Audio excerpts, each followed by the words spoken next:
Welcome to this story, one of the most unsettling cases ever noted in Smoky Ridge. Before we dive in, share in the comments where you're tuning in from and the exact time you started listening. It's always interesting to see the different places and hours of the day or night where these stories reach. In the late autumn of 1864, the valleys of Smoky Ridge were coated in a dense haze that locals called the Soldier's Smoke. Some said it rolled down from the distant battlefronts of Tennessee. Others believed it rose from the ridge itself, clinging to trees that had seen too much blood. The war had stripped the region bare, men conscripted, farms half abandoned, letters undelivered for months. What remained were widows, wanderers, and those who kept to themselves.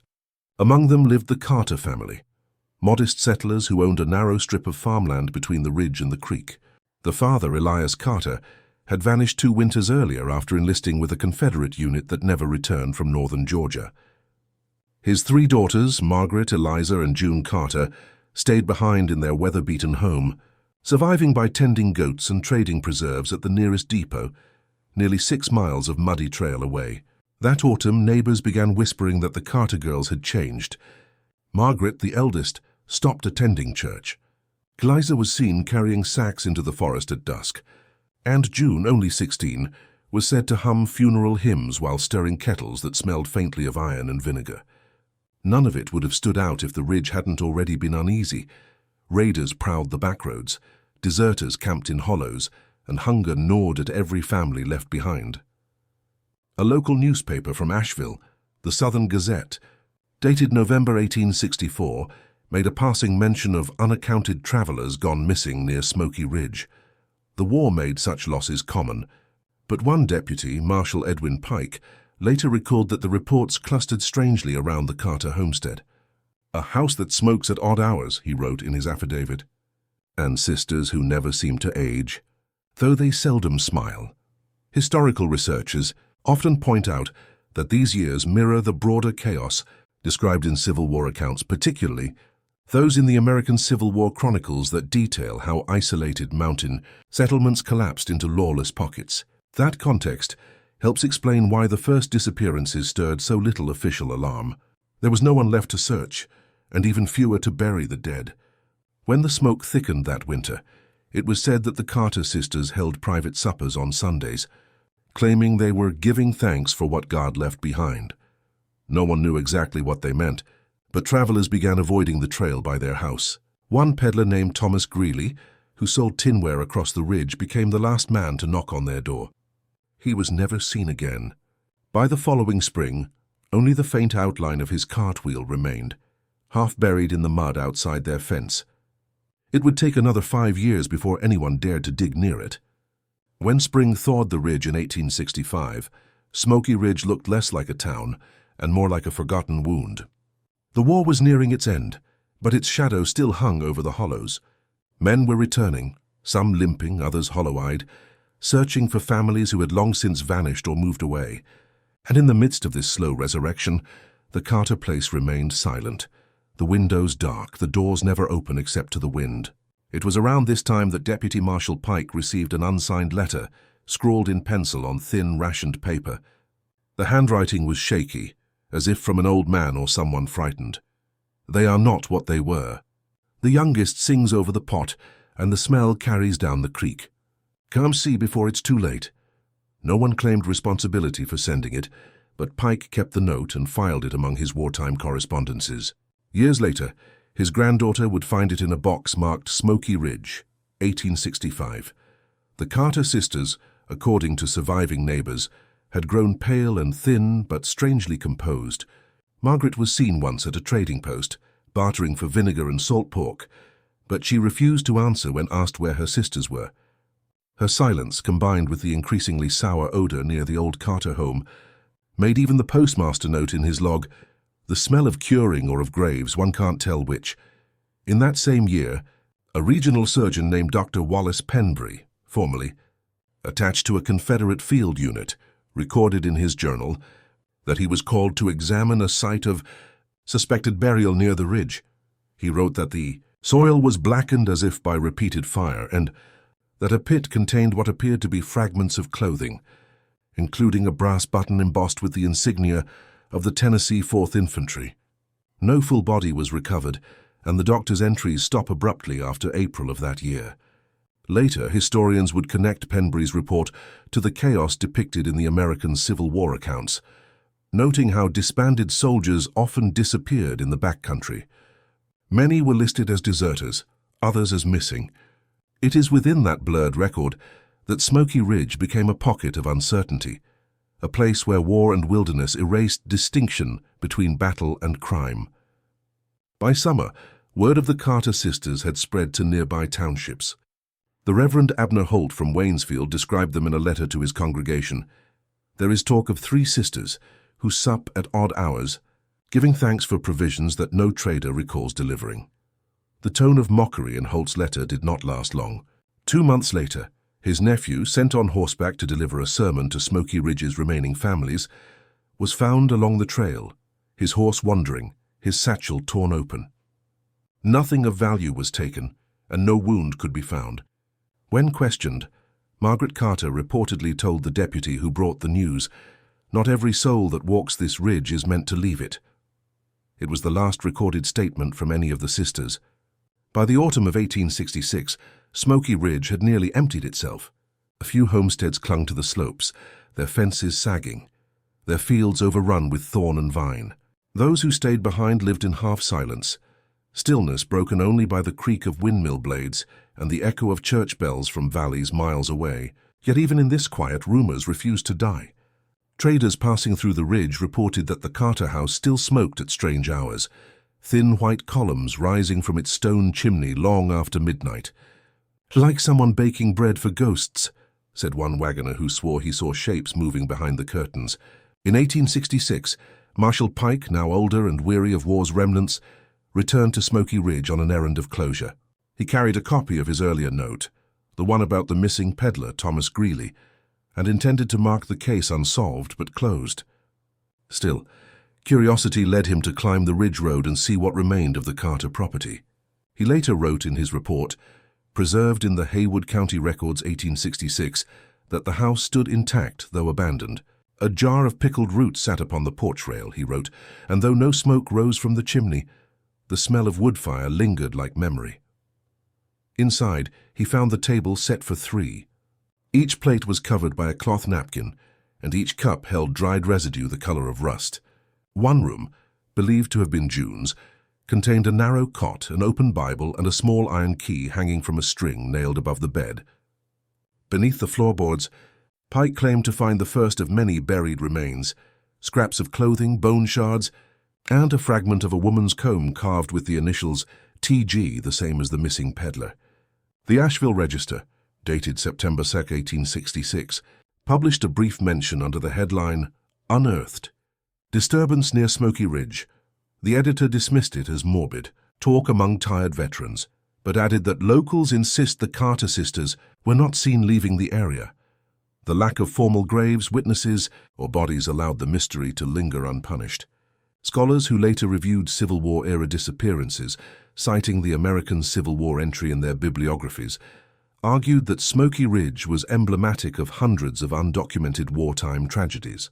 The ridge, they said, was a microcosm of postbellum decay, lawless, grief-stricken, and too remote for formal justice. Still, no record mentions what happened to the sisters themselves. Pike's notes conclude with a single line written in faded ink. 3 chairs stood ready at the table. I left them so. Years later, a farmer named Lucius Brandt, who purchased land near the ridge, swore he saw lights flickering through the Carter windows one winter evening. When he approached, he found no house at all, just the stone foundation and scattered plates in the grass, each one cracked neatly in half. By 1868, Smoky Ridge had taken on the air of a legend. Most people in nearby towns like Waynesfield and Gatlin Creek referred to it not as a real place, but as that hollow where the sisters supped.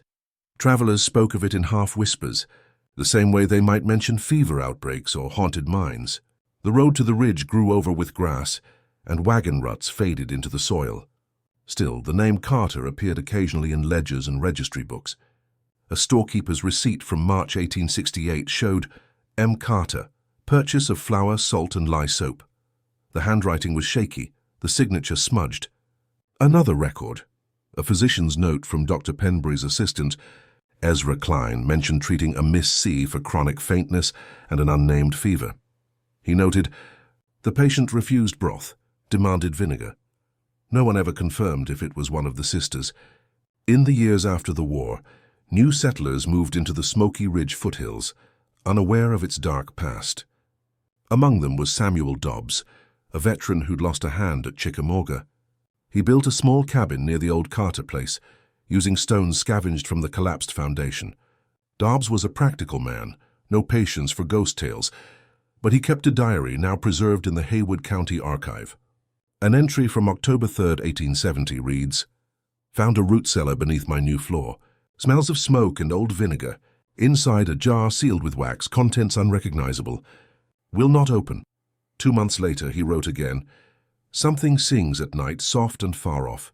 Sounds like 3 voices. Reminds me of hymn number 42 from the old church." After that entry, his handwriting became increasingly erratic. By spring, his cabin had burned to the ground. Neighbors claimed the fire spread unnaturally fast, consuming damp wood within minutes. The coroner found no remains, only a melted iron key among the ashes, the same size and shape described years earlier in Marshall Pike's reports.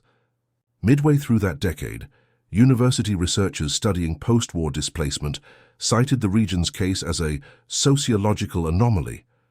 One paper, referencing historical patterns similar to those documented in American Civil War analyses, argued that Smoky Ridge's isolation bred ritualized coping behaviors, especially among bereaved women.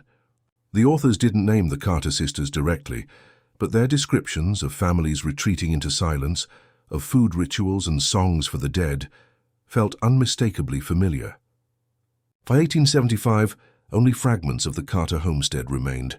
A handful of travelers claimed to find spoons buried in neat rows near the ridge's edge, each tarnished but perfectly aligned, as if placed deliberately. Others reported hearing the clinking of plates where no house stood. The legend might have died there, quietly folded into Appalachian folklore, if not for a traveling photographer who ventured. Up the ridge in 1878, his glass plates, 2 of which survive today in private collections, show what appears to be a faint structure behind a blur of fog. When magnified, 3 indistinct figures can be seen standing by a table. The photographer's name was Jonas Merritt, a quiet Pennsylvanian who had spent years documenting war ruins and frontier towns. In 1878, his route through western North Carolina brought him by Smoky Ridge, a place the locals warned him to bypass. According to his surviving journal, he was intrigued precisely because everyone avoided it. "Where fear is thickest," he wrote, "truth is usually buried underneath." Merritt reached the ridge one afternoon in mid-June. The air, he noted, was still and sour, as though the mountain itself exhaled rot. His horse refused to approach the clearing where the Carter house once stood, so he walked the rest of the way on foot. All he found were fragments, part of a foundation wall, a rusted wash basin, and shards of glass littering the moss. He set up his tripod and exposed 2 plates before sunset. The first captured the outline of the ridge against a lowering sky. The second, taken just before dusk, revealed something that would disturb him for years. In his field notes he wrote, "3 shadows visible by the tablestones. No human presence at time of exposure." For decades that image would circulate in small-town collections and ghost societies. Some dismissed it as a flaw in the emulsion, others as trick light. But the legend of the Carter sisters deepened. People said Merritt had captured their Sunday supper, frozen forever in silver nitrate. When scholars reviewed Merritt's correspondence, they noticed that his letters grew increasingly strange after that day. He wrote to his colleague in Raleigh, "There was humming from the trees, not wind but a tune. I have heard it since." The Raleigh Historical Review, in an 1892 retrospective, cited Merritt's visit as an early example of post-bellum folk panic, linking it again to the instability of southern mountain regions during the Reconstruction period. Their comparison to broader American Civil War aftermaths noted how trauma often disguised itself as legend, particularly in places like Smoky Ridge, where official record-keeping had collapsed. Still, even in this context, the physical evidence puzzled everyone. When Merritt died in 1881, His estate inventory listed one sealed box labeled "Ridge negatives do not develop." The box was never found. Meanwhile, the site itself refused to fade. In 1884, a schoolteacher named Mrs. Clara Vance attempted to reopen the ridge path for settlers. Her diary described finding uneven ground, as if the soil remembered graves. She also noted a faint metallic ringing at twilight, though she carried no tools.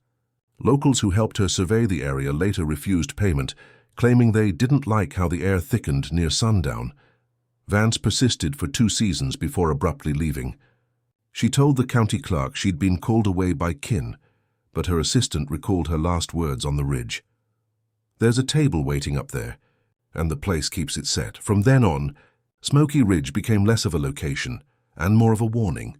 Travelers marked it on their maps not with a name, but with a small hand-drawn cross. By 1886, Smoky Ridge had passed from memory into myth. The Carter name no longer appeared in census ledgers, but fragments of it lingered, etched on abandoned tools, carved faintly into fence posts. That year, a journalist from the Knoxville Chronicle, Mr. Abram Wells, ventured into the area after hearing reports of phantom songs and "a supper that never ends." His editor dismissed it as rural fancy, but Wells was determined to investigate. Wells's surviving notes, preserved in the Tennessee State Historical Collection, show that he arrived at the ridge on August 17, 1886, accompanied by a single guide, Thomas Keene, a local trapper. In his report, Wells described the ascent as eerily quiet. No birds, no frogs, not even the sound of branches cracking. He claimed the air grew cooler the higher they climbed, though the day was hot and still in the valley below. Halfway up the ridge, Keene reportedly stopped and refused to go farther. "The ridge keeps its own," he told Wells, "and it don't much like visitors." From there, the journalist continued alone. What he found was nothing extraordinary at first glance, a hollowed clearing and a faint impression of a structure long gone. Yet as evening fell, he noted a persistent scent of cooked meat mixed with vinegar and ash. When he uncovered a patch of ground that seemed freshly disturbed, he discovered shards of ceramic and a rusted fork. Nearby lay a spoon engraved with the initials MC, perhaps Margaret Carter. Wells wrote, "I felt eyes on me, though I was alone. 3 times I heard the scrape of metal, and what I swear was the faint hum of a hymn, the same tune my mother once sang from an old Baptist hymnal, number 42. Rest in the Valley." His account, published the following month, was titled, "The Ridge That Eats Its Dead." The article caused a stir across Tennessee and Western Carolina. Some praised it as Gothic journalism. Others condemned it as blasphemy. Within weeks, Wells resigned his post and reportedly began drinking heavily. His last known letter, addressed to a friend in Asheville, simply read, "I dream of 3 chairs always set, always waiting." Modern historians examining these events often point out how stories like Wells reflected a culture still haunted by Civil War trauma, citing parallels with first-hand accounts in the American Civil War archives that describe lingering dread in the mountain regions. Smoky Ridge, they argue, became a vessel for collective memory, a way for survivors to name the nameless and give shape to loss. Yet others insist the evidence is too specific to dismiss. Decades later, archaeologists investigating the area uncovered traces of burned limestone and what appeared to be a cellar outline beneath the overgrowth. Carbon testing placed the last fire between 1860 and 1870, the very years the Carter sisters disappeared. No bones were found. Only ash, glass, and 3 iron utensils fused together by heat. By the winter of 1889, Smoky Ridge had once again become a forbidden slope. Locals called it the Hollow Table, though few remembered where the name began.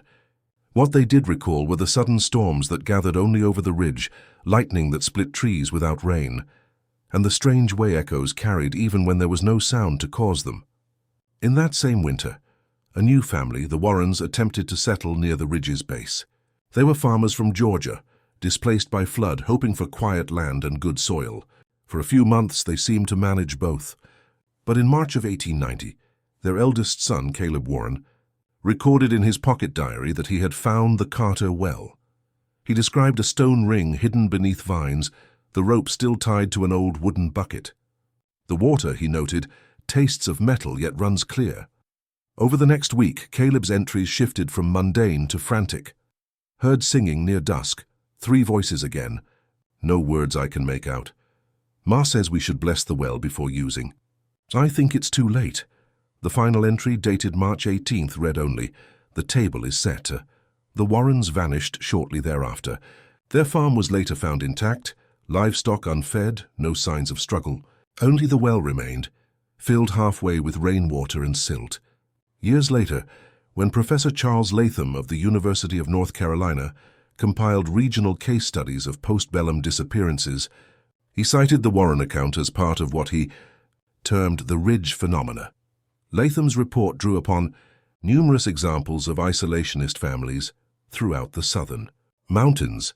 Patterns also documented in the American Civil War historical records, describing how hunger and superstition deepened after the fighting ceased. He concluded that Smoky Ridge serves as an emblem of psychic rot, a place where memory itself curdles. But not everyone agreed. A retired marshal named Hugh Prather, who'd once served under Pike, came forward to claim that Pike had never truly closed the Carter case. Prather said the original evidence, including the key utensils and the peddler's comb, had been locked in a small iron chest that vanished from the Haywood County Courthouse in 1872. When questioned about it decades later, he only said, "If those girls were guilty, they took more than men's lives. They took the light out of this valley." Folklore spread fast after that. Travelers told of hearing dishes clinking underground, and hunters spoke of seeing pale faces near the ridge at dawn. Even seasoned trappers refused to camp within earshot of the old well. By 1893, the remaining settlers moved away, leaving Smoky Ridge once again to silence. For nearly a decade, no one dared to cross it, until a small logging crew arrived at the turn of the century, unaware of what they were about to uncover beneath the soil that had been burning quietly for almost 40 years. When the Pine Hollow Logging Company began operations near Smoky Ridge in 1901, the men were warned not to cut too far up the slope. The foreman, Elias Rowe, dismissed such talk as mountain gossip. Timber was scarce, and the ridge offered good hardwood untouched for decades. On June 4th, he sent a team of 5 to clear a parcel marked Old Carter Ground. According to the surviving company logbook, the men lasted only 3 days. On the first day, they felled several poplars and marked the ground for road grading. On the second, their cook, Amos Keller, complained that the water from a nearby spring tasted of brine and blood. By the third, 2 workers had gone missing, their tools still resting beside uncut trees. The remaining men refused to stay another night. Rowe, furious at what he called unmanly fear, climbed the ridge himself to retrieve them. He returned the next morning pale and silent. When pressed by his supervisor, he offered only this: "They've got a table waiting up there, and there ain't no end to the meal." He quit the company a week later. No further entries were made about that site. That same year, the Asheville Courier published an article titled, "The Ridge Reopens Its Mouth." It drew heavily from older stories, the Carter murders, the missing Warrens, and the mysterious well, but framed them in a modern tone of curiosity rather than superstition. The piece noted that local children sang verses of an old rhyme while skipping stones across the creek. 3 set the table. 1 keeps the flame, feed the ridge, and call it by name. It was a chilling relic of oral tradition, one that folklorists would later document in several Appalachian collections. The rhyme suggested the sisters' story had evolved into cautionary lore, a warning against isolation, greed, or forbidden acts best left unnamed. In 1903, a regional historian named Dr. Florence Halley visited the ridge while researching Civil War homesteads. Her journal, later acquired by the University of North Carolina Archives, described finding scattered pottery and iron cutlery fused into the roots of oaks. She noted that the soil still smelled faintly of vinegar. Halley wrote that she was struck by how the place seemed suspended between decay and remembrance. "It is as though time pauses here," she observed, a valley caught mid-breath. In one entry, she referenced reading contemporary analyses of American Civil War aftermath, particularly how isolation bred ritual and silence among the bereaved. "Smoky Ridge," she wrote, "feels like the final echo of that grief, repeating itself beneath the ground." When Halley returned home to Raleigh, she fell ill with what her peers called a nervous fever. She never published her findings. Her last surviving note, scribbled on the back of a telegram, read, "I heard singing from the trees again." Always three voices. Always the same hymn. The telegram was dated November 6, 1903, almost 40 years to the day since Marshal Pike first received the anonymous letter that began it all. By 1906, Smoky Ridge was a scar that maps barely acknowledged. Cartographers sometimes marked it with a dotted line, sometimes not at all, as though the land itself resisted being drawn. Travelers described a peculiar stillness as they neared it, the kind of silence that follows lightning before thunder. That summer, the Haywood County Historical Society authorized a small expedition to catalogue lost settlements of the Appalachian interior. Among the participants was Professor Alden Finch, a meticulous archivist known for his work on post-war genealogies. Finch had read every available account of the Carter sisters, from Marshal Pike's affidavits to Dr. Halley's feverish notes.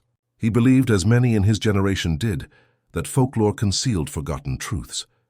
The group, 3 men, 1 woman, and 2 mules, reached the ridge on July 11, 1906. Finch's journal, still preserved in the Society's collection, describes the first hours as uneventful. They found traces of stone walls and a broken iron stove half buried under moss. The woman, Miss Eleanor Price, noted that the air grew tart like vinegar and wet ash, echoing earlier witness descriptions.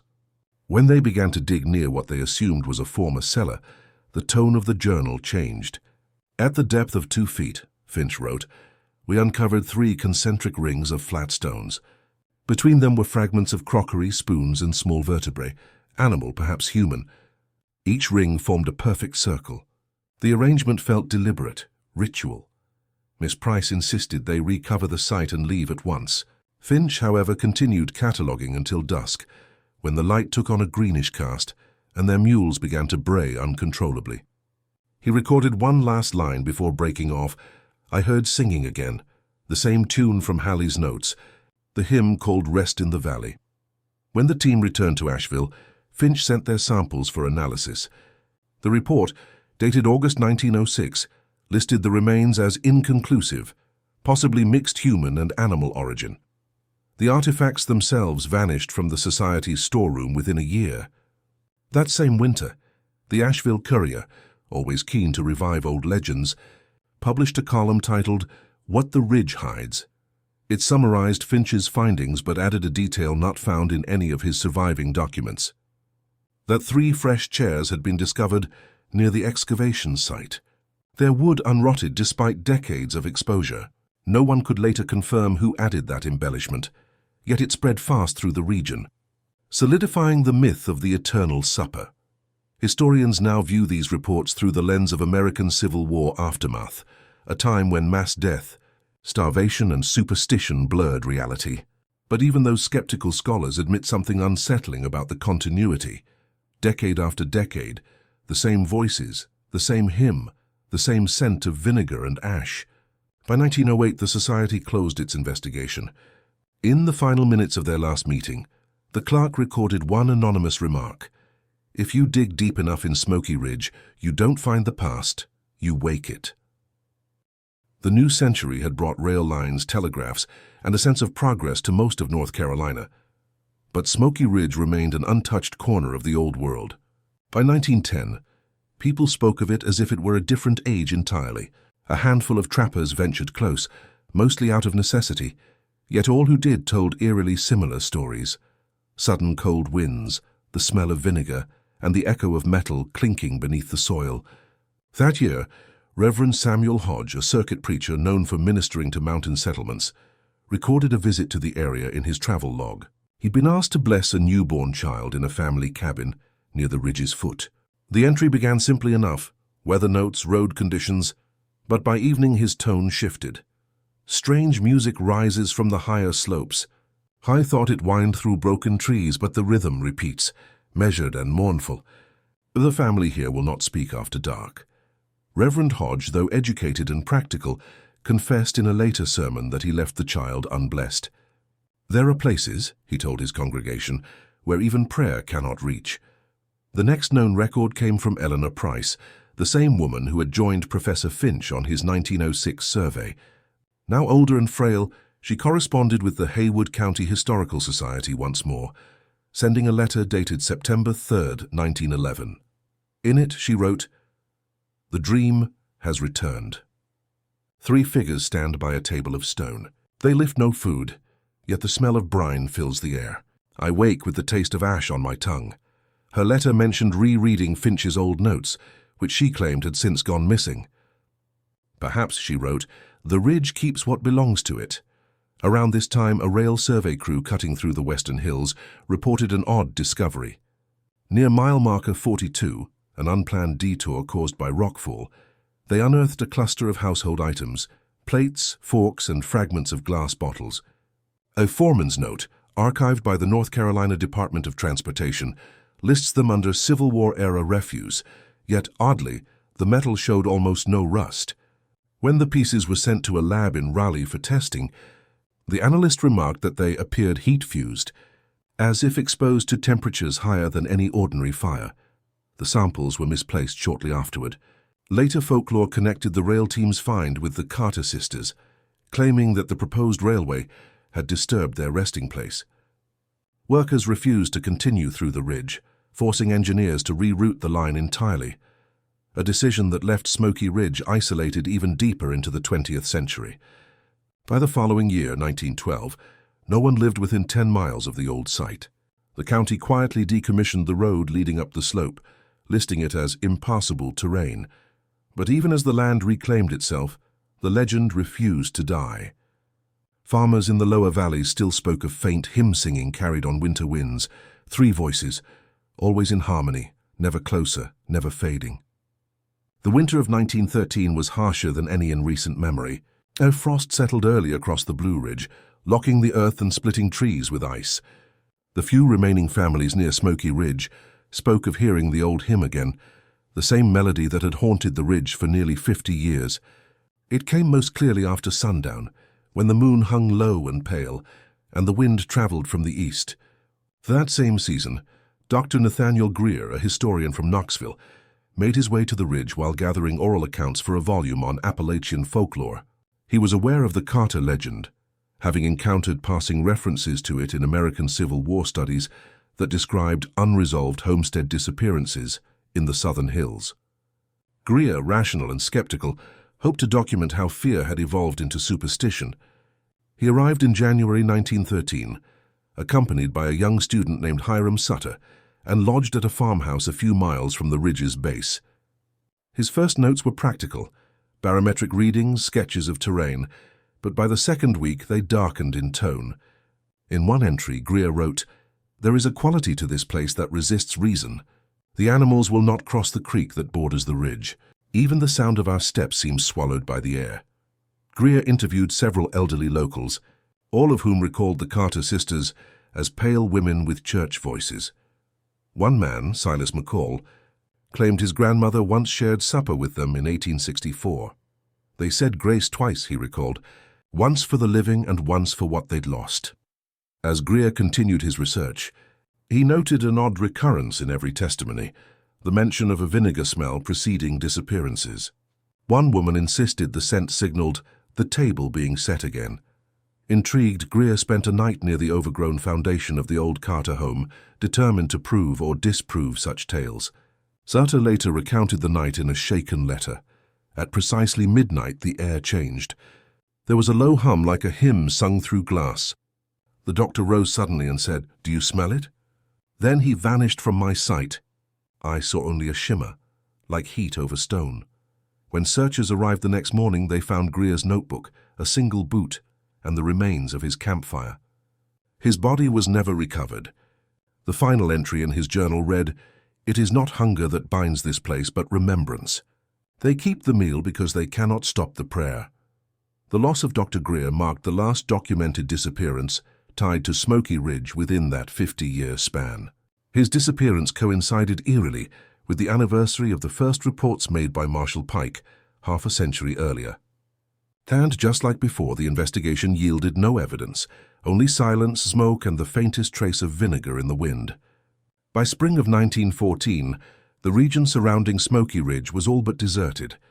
What remained of the road had been overtaken by roots and creeping vines. Only surveyors and stray hunters ever ventured near, and even they kept their distance once night approached.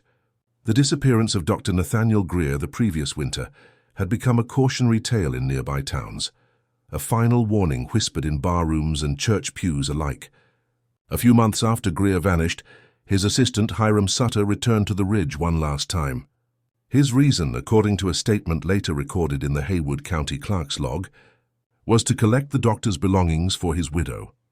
He arrived alone on May 2, 1914, and was said to have carried only a lantern, a shovel, and a Bible.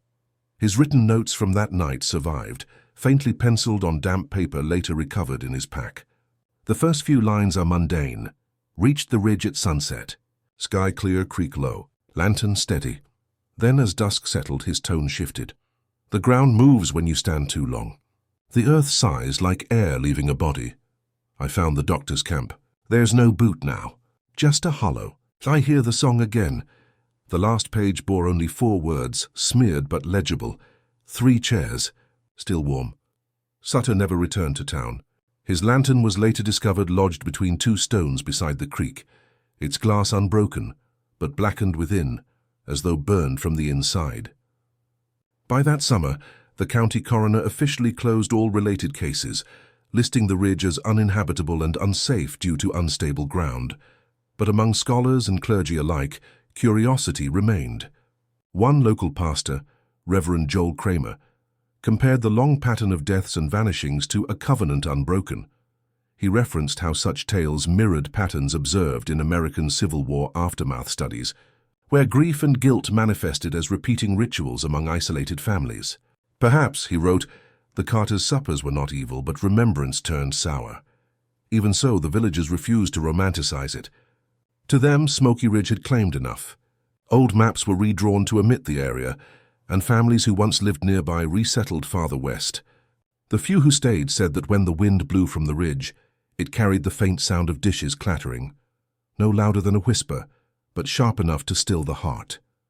In December of 1914, snow covered the last visible trail up Smoky Ridge. A woodcutter named Henry Delane, traveling to collect firewood, reported seeing 3 figures standing by the ridgeline. He said they appeared thin as shadows, each holding a lantern, their light red like ember. When he blinked, they were gone. Delane left the mountains for good the next day. That was the last documented sighting before Smoky Ridge vanished entirely from official records, swallowed, it seemed, by the same silence that had haunted it since 1864. When the first snows of 1915 blanketed western North Carolina, Smoky Ridge stood empty once more, an unmarked slope where no birds perched and no footprints lingered longer than a day. Yet even in absence, the story refused to die. It resurfaced each winter through fragments, letters, articles, and the retelling of half-remembered hymns sung by the fire. That same year, a traveling scholar named Dr. Adelaide Crane began compiling what she called The Disappeared of Haywood County. Her work, now considered one of the earliest systematic studies of Appalachian folklore, drew heavily from Civil War-era reports and local legends. In her introduction, Crane referenced the American Civil War chronicles directly, remarking that Smoky Ridge, though unnamed in wartime maps, bore the same scars as battlefields, loss, silence, and the lingering scent of burnt vinegar. She gathered testimonies from aging residents in towns like Waynesfield and Asheville. Many spoke with resignation rather than fear. An old woman, Mrs. Greeley, claimed to have been a cousin of the missing peddler Thomas Greeley. She told Crane, "My father always said the sisters were kind until they weren't. They ate like they were still waiting for someone to come home from the war." Crane's field notes reveal how often these recollections drifted between fact and memory. People remembered smoke that lasted days, music with no source, and a table always prepared but never used.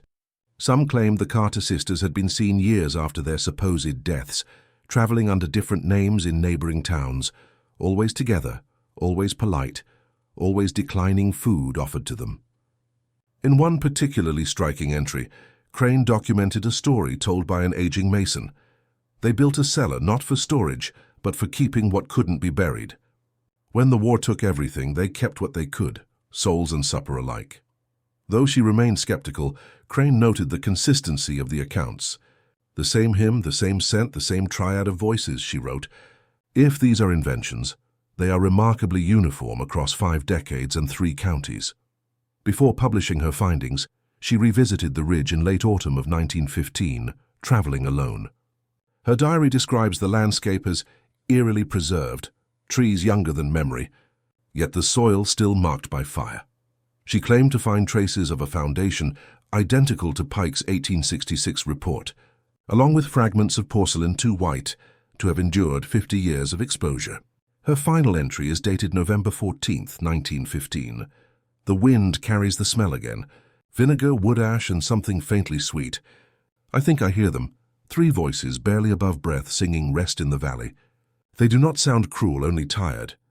Crane returned home safely, though those who knew her said she spoke little afterward. She never completed her manuscript. When she died in 1918, her nephew found her notes sealed in a wooden chest with a simple instruction carved on its lid. Do not open at night. After Dr. Adelaide Crane's death in 1918, her unfinished notes on the disappeared of Haywood County passed quietly into the archives of the University of North Carolina. For years they sat untouched, just another bundle of mountain folklore amid shelves of Civil War correspondence and migration studies. But in 1920, a graduate researcher named Lewis Hartley stumbled upon them while cataloguing the university's new folklore division. Hartley, young and skeptical, saw in the Smoky Ridge account a chance to separate psychological legend from historical residue. He retraced Crane's sources, interviewing descendants of those she'd spoken to, and even locating the remains of Reverend Kramer's parish notes. The further he dug, the less convinced he became that Smoky Ridge was myth alone. In a letter to his mentor, Hartley wrote, "Every story has the same spine, 3 sisters, a table, and the odor of brine. The details shift, but the bones remain constant. It's like studying an echo that refuses to fade." Determined to confirm whether the ridge still existed, Hartley joined a small team of surveyors who were mapping the Upper Creek region for new postal routes. They reached the area in October 1920. By then, the ridge was covered in dense pine and laurel, yet the ground still bore signs of heat. The men found patches of soil hardened into glassy black crusts, as though struck by lightning over and over. Hartley collected samples, noting in his field journal that, beneath the surface, the earth smells of smoke and vinegar. The team camped overnight near the site. Hartley's last surviving entry, written the following morning, is one of the most discussed documents in Appalachian folklore studies. At dawn, I heard the clatter of dishes below us, faint but rhythmic. When I turned, the others were already awake. None of us spoke. 3 columns of smoke rose from the hollow, white and straight as pillars. They lingered long after the fire should have died. When the surveyors returned to Asheville, they found that their compass logs had recorded erratic readings, needles spinning freely each time they passed through the ridgeline. Hartley sent his soil samples to a laboratory in Raleigh, but they were misplaced in transit. The local paper, the Asheville Courier, ran a brief story titled "Strange Phenomena Reported Near Lost Ridge." It drew only minor attention at the time, overshadowed by national headlines about post-war recovery and influenza. Yet for scholars familiar with the American Civil War's cultural aftermath, Hartley's findings held deep resonance. His descriptions of lingering ritual and disturbed ground echoed the war's unhealed psychic wounds, a place where grief hardened into geography. One professor later called Smoky Ridge a battlefield without soldiers. Hartley never returned to the ridge. He completed his thesis the next year, omitting most of his first-hand notes, and quietly joined the faculty in Virginia. When he died in 1947, his personal copy of Crane's papers was found on his desk, bookmarked at the final page. The margin bore a single handwritten line, "3 still singing." The decades that followed Lewis Hartley's 1920 expedition brought sweeping change to the Appalachian region, roads paved, towns electrified, the rural ghosts of the 19th century slowly dimming beneath the hum of modern life. Yet somehow Smoky Ridge stayed outside of time's reach. Locals said no trees grew quite right there. Saplings twisted, roots exposed like ribs. Even when cartographers tried to chart it again in the late 1920s, the ridge's boundaries refused precision. A brief revival of interest emerged in 1932, when a journalist named Ruth Melling working for the Carolina Observer, set out to revisit old Civil War legends for a human interest column. Her editor sent her to Smoky Ridge on a dare. Melling's series was meant to blend folklore with social history, a mix of charm and melancholy. What she found was neither. Her first report, Where the Sisters Wait, opened with the familiar introduction: 3 women, a supper table, and a hill no one would climb after dark. But unlike earlier accounts, Melling incorporated interviews from people whose families had lived near the ridge since before the war. They spoke of a strange warmth in the soil even during frost, and of the same faint vinegar smell when storms passed. One farmer's daughter told her, "It ain't ghosts we fear. It's remembering that scares us. The ridge makes you remember what you'd rather forget." Melling's next column took a darker turn. She described following the old road up to the ridge's crest at dusk, guided only by the fading light of her lantern. She found no visible ruins, only a depression in the ground where the Carter house once stood. Her notes, later reprinted in a local anthology, detail the experience with eerie calm. The air seemed to pulse, quietly, like breath. The smell of brine drifted from nowhere. I could not tell whether the ground beneath me was solid or hollow. I left before full dark. Her editor refused to print the column in full, citing its tone of hysteria. Melling left journalism soon after, moving north to teach history in Massachusetts. Years later, she told a student that the ridge hums when you walk across it, but never explained further. In 1938, the Works Progress Administration's folklore project briefly documented her findings as part of a study on southern mountain legends. The report concluded that Smoky Ridge represented an enduring trauma dating to the American Civil War era, a cultural scar disguised as haunting. Even so, one field agent admitted privately that the story unsettled him more than any ghost tale. "The dates match too neatly," he wrote. "Every 50 years the ridge sings again." By the end of the decade, with war looming abroad, interest in old local mysteries faded. Smoky Ridge was left once again to its silence, its story half buried but never gone, waiting for someone new to listen to the song beneath the soil. When the Second World War ended, and returning soldiers filled Appalachian towns once more, Smoky Ridge remained untouched, too remote for farming, too steep for mining. The new generation barely remembered the Carter's name, though the elders still warned travelers not to drink from the vinegar springs. It was during this period, in 1949, that an amateur historian named Paul Danner rediscovered the case while reviewing forgotten Civil War correspondence. Danner was fascinated by the era's missing settlements and stumbled upon references to Smoky Ridge in county ledgers and Marshall Pike's aging reports. He published a short article in the Asheville Historical Review, arguing that the mystery might be explained by wartime famine and psychological isolation rather than anything supernatural. Yet even he admitted that the repetition of 3 voices and recurring scents was difficult to ignore. Seeking evidence, Danner organized a weekend field trip to the ridge in May 1950 with 2 colleagues and a local guide. They brought cameras, shovels, and a reel-to-reel audio recorder, modern tools to dispel old myths. What they captured remains one of the strangest archival fragments in the state's collection. According to Danner's surviving field report, the group arrived at noon and established a camp near the ridge's southern slope. The guide, Ephraim Knoll, warned them not to cross the creek after dark, saying, "The ridge don't sleep when it rains. At dusk." The recorder picked up faint sounds, low vibrations resembling humming or wind through hollow timber. Danner dismissed it as natural resonance, but when they played the tape back that night, the hum had formed into a faint melody, recognizable as Rest in the Valley, the same hymn documented by Dr. Greer and Dr. Crane decades earlier. All 3 men swore they hadn't sung. The guide refused to remain another night. The next morning their camp was undisturbed, except for 3 plates laid out beside the fire pit, metal ones they hadn't brought. Each plate held a layer of fine ash, perfectly circular. Danner collected them, though the samples later disappeared from his office drawer. In his later writings, Danner referenced American Civil War burial customs and the psychological effects of isolation among mountain communities.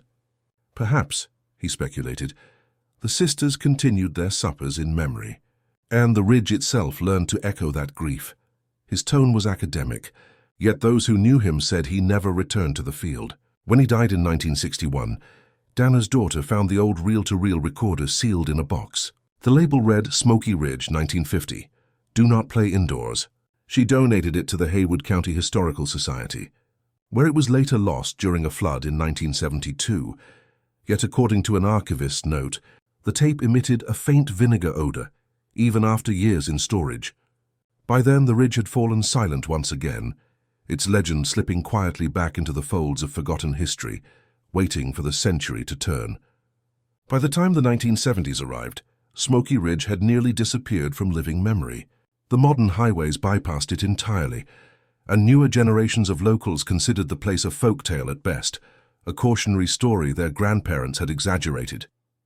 Only a handful of researchers, mostly folklorists and amateur historians, kept its memory alive. In 1974, a small documentary crew from a public television station in Raleigh attempted to film a short feature on vanishing Appalachian legends.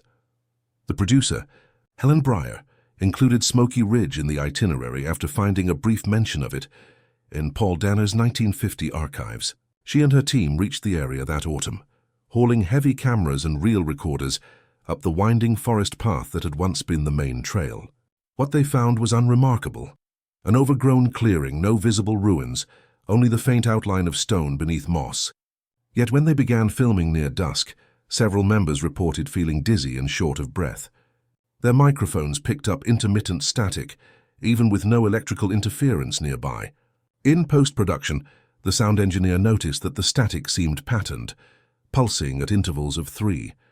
When slowed, those pulses formed a faint rhythm resembling a hymn. Though most dismissed it as coincidence, one editor noted that it matched Rest in the Valley, the same melody referenced for over a century.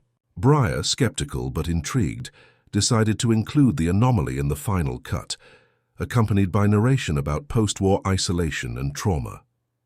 The episode aired in 1975 under the title The Ridge That Remembers. The reaction surprised everyone.